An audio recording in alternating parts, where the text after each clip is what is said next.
Hi there, welcome to Sean Cameron Photographic. Thank you so much for joining me, and if you've been here before, thank you so much for coming back. Right, firstly, I was planning on this video being released a little bit sooner. And secondly, it should have included a comparison between the Z6 II and the Z6.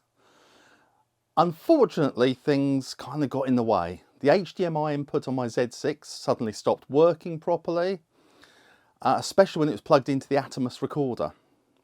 My usual service repair shop can't repair the Z series apparently, and so with a certain reluctance, I have to confess stems from a pitifully poor previous experience. I sent the Z6 to Nikon. Controversial, I know.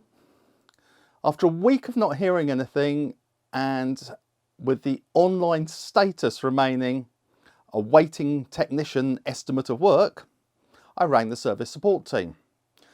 I spoke to a very sympathetic young lady who checked my repair status and said, and you may not be surprised, but I was astounded. She told me that it had been sent abroad to Europe. And that's because the Nikon UK service departments is so small, they're limited to the camera models and the repairs they can perform. Perhaps you know this. I didn't. In fact, my Z6 is somewhere in Europe and it's taken a week to get there apparently. A week to Europe. How are they getting it there? Camel train? I could have popped it over myself if they're that busy. Anyway, my guess is that they were waiting for a batch to send there. Maybe they only send them out on a Thursday or something. Now I can understand a 2 to 4 week turnaround if parts are required and they'll end up waiting for them before they can start the actual repair. But I was kind of expecting the estimate fairly quickly because I needed to know what I was doing. Whether I was buying another one, whether I was trading that one in. Anyway, was I asking too much? Let me know below. Anyway, the day after the phone call, I received my quote, I gave them the go-ahead and was informed it was now being worked on. And as we speak, it's wending its weary way back, bless its little heart. So it'll be good to have it home. And I know that sounded like a dig at Nikon, but I just thought it was worth sharing. If you need to send your Z series off and you live in Britain, it'll need to go somewhere in Europe to be looked at and repaired. Now, I was planning on this video being released a bit sooner. Problem 2. However, when we got to the test venue and settled in, I grabbed my spanking new Z6 II, fitted my 70 to 200 2.8 lens via the FTZ adapter. The moment had come, I switched it on and this is what I got. Right, don't panic, switch on the Wi-Fi and the Bluetooth and anything else that happens, grab my phone, switch on the personal hotspot, finally linked them to, clicked on the firmware upgrade, tense couple of minutes, but it was uploaded, but success, I now have version 1.10. But unfortunately that ruddy message kept coming on. In the end I put on the 85mm Viltrox, did a few portraits, but to be quite honest the camera bent back in the bag pretty quickly. And I used my D5 and the D850 for the rest of the day. Now, yes, maybe I should have checked. But I'm sorry, it never occurred to me they'd release a camera that wasn't compatible out of the box with one of their biggest selling points. The ability to use F-mount lenses with their own FTZ adapter. The Z6 was shipped with the firmware. Why wasn't the Z6 II? I suspect they had problems with the software at the very last minute and simply ran out of time. So I can forgive them for that. But is there a big yellow warning sticker on the box? No. Was there one in the box? No. Was it in the instruction book? No. It was on the Nikon website when you look for firmware upgrades. Not the camera upgrade, mind. The FTZ upgrade. In fact, it says, users of the Z6 II and other Z series cameras released in or after November 2020 should install this update if the camera displays a message prompting them to update the FTZ mount. Adapter firmware. Well, I don't want to be pedantic, but isn't that warning a little bit too late? You'd only be on their webpage if you already had the message. Wow, Nikon, you make it very hard to love you sometimes, but I still do. Anyway, I went back the following week having uploaded the correct firmware, which is very quick using the usual system of the memory card. And so, welcome to the wonderful Hawke Conservancy Centre near Andover, which is where I started out previously, and we're giving it another go this time. This was a great chance again to test the Z6ii with portraits and fast action flying birds. You could say it was the Z6 Mark II Test 2. I previously started off with the Viltrox 85mm as I explained earlier, so I thought I'd start with it again. The bald eagle has such a majestic head, I wanted to see if I could stop down and turn the background black. The answer is, of course, yes, but it's still, the top of the head is a little bit blown out. But look how sharp it is. I'm liking what I see so far from the Z6ii. It's early days, so I went to the small birds. And although this is cropped in quite a bit, it's once again sharp and clean. The colours are spot on and the texture's great. After a short while, I decided to pop on the Z70-200. Okay, deep breath, but no nasty surprises this time. I'm liking the detail in these images, but let's be honest, that's largely the glass. So let's put some movement into the pot. For a lot of this video, I'm going to concentrate on the Z6ii's focusing ability, as there was so much bad press around its predecessor. Much of it totally unwarranted in my humble opinion. I tried single focus points for shots with the Hawke, and to begin with, this owl. I really needed to focus on the eyes so they were pin sharp. I think it worked really well, even with the flying shots.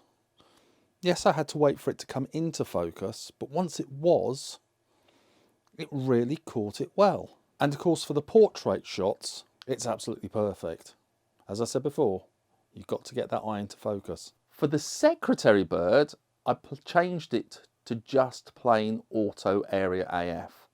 It worked really well. The close-up detail with this camera is stunning. I mean, look at the clarity of the eye in this close-up. And it's 3.5 f-stop. For the flying kites and the vultures, I switched back to single point and then dynamic area. I wasn't convinced that auto area would focus on the right thing. I did start to notice one theme though. This camera seems to struggle, like so many others, to focus on things coming straight at the camera.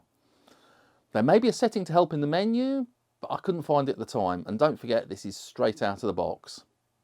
As ever, all these images have been sharpened, cropped and minimally edited as they were shot in RAW.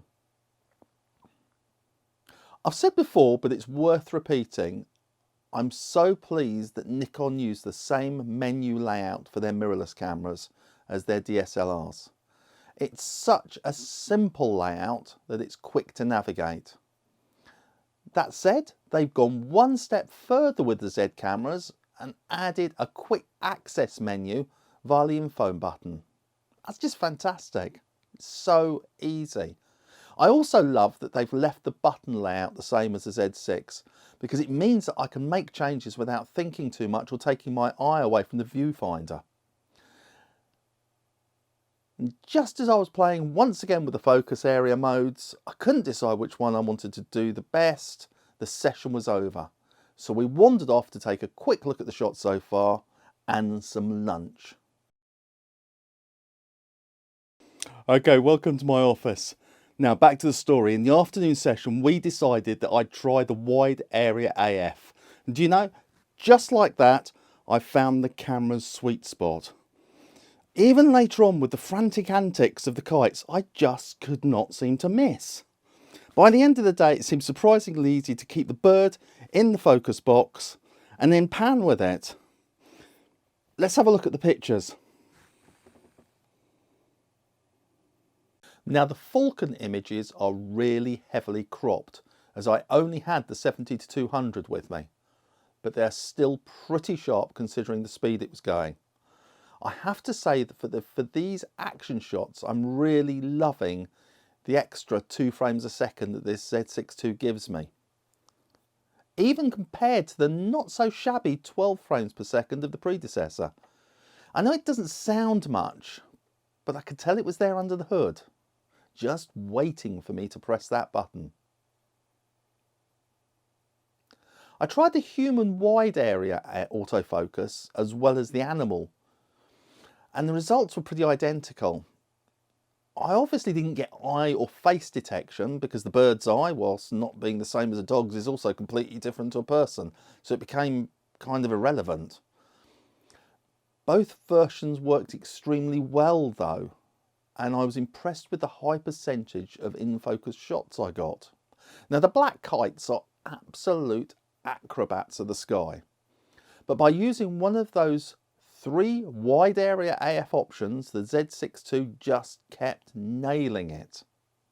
As long as I could track the action and keep the right bird in the frame, the camera would make sure the focus was correct. I was starting to feel a real partnership growing between us. Although I've never really been a fan of the Z6ii cup, because it always feels to me like it's trying to pop my eyeball out, I was enjoying the experience of using this camera so much I forgot all about it. The kites kept coming, the camera kept doing the business. The Hawk Conservancy really do put on one heck of a show. But I have to say I was starting to feel a bit fatigued. The action was relentless. The lens was starting to feel heavy. Of course, as I'm using an FTZ adapter with my F-mounted 70-200 2.8, the setup is never going to feel that well balanced, especially with such a small and light camera. I'm actually quite intrigued to see whether fitting the MB-N11 battery grip improves that for me in the future. Anyway, the kites were flying in groups now as the demonstration reached its climax. Finally, the frantic mayhem was over and I could put the camera down. Tea, anyone?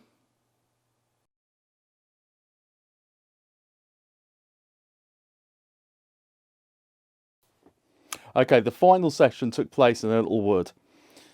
The light wasn't great, but I needed to test the camera's higher ISO anyway.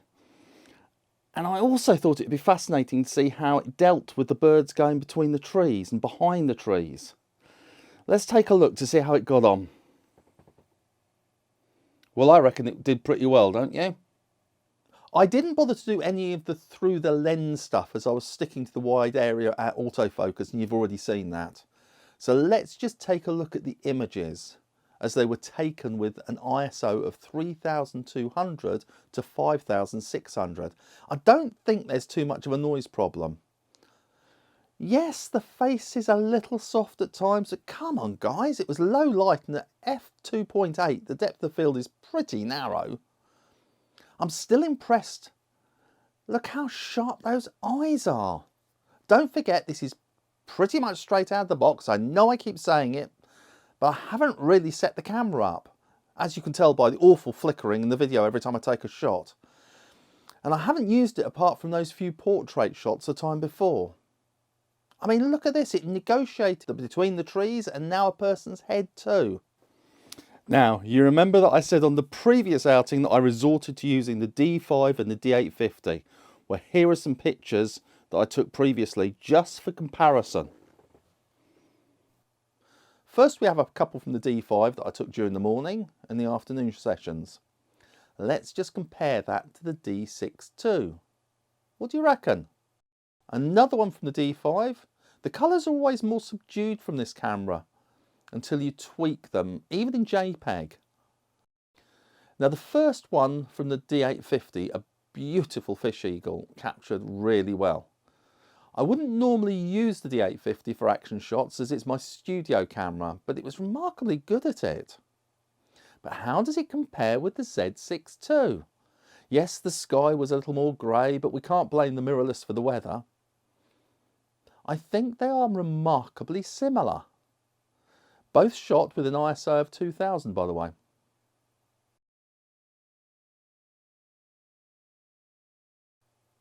I was pretty impressed that the D850 picked this up using a single point focus. But is there much between them? The difference between maybe the D850's colour dynamic range is slightly better, but I think we're splitting hairs, to be honest. Back to my old workhorse, the D5. I'm not going to compare these as the light was so much better for it compared to the D6ii. It just wouldn't be fair, but I thought I'd show them. So you've seen the Z6ii images. I think they compare pretty well. In fact, as this is supposed to be about the mirrorless, we can't finish with the D5, so let's leave it with one of my favourite Z6ii images. My conclusion, as I'm sure you can tell, is I'm very, very impressed. But I'm not ready to use it for work yet. Now that's not because I don't think it's capable. I think it ticks every single box except one. I just don't feel at home with it. But then I wouldn't, would I? I've really only used the Z6 for videoing, so the Z6ii is still a bit of an unknown quantity to me. But after its performance, straight out of the box, almost, if I had it in my bag and one of my D5s and my D850 packed up, I know I could take it out and it would stand up to the challenge pretty well. Yes, I'm swayed and excited by a Nikon mirrorless. Marvellous. If you enjoyed watching this video, please like it. And if you really liked it, why don't you try on the subscribe button? I know it'll suit you. Thank you so much for joining me once again. Take care and keep taking photos. See you soon.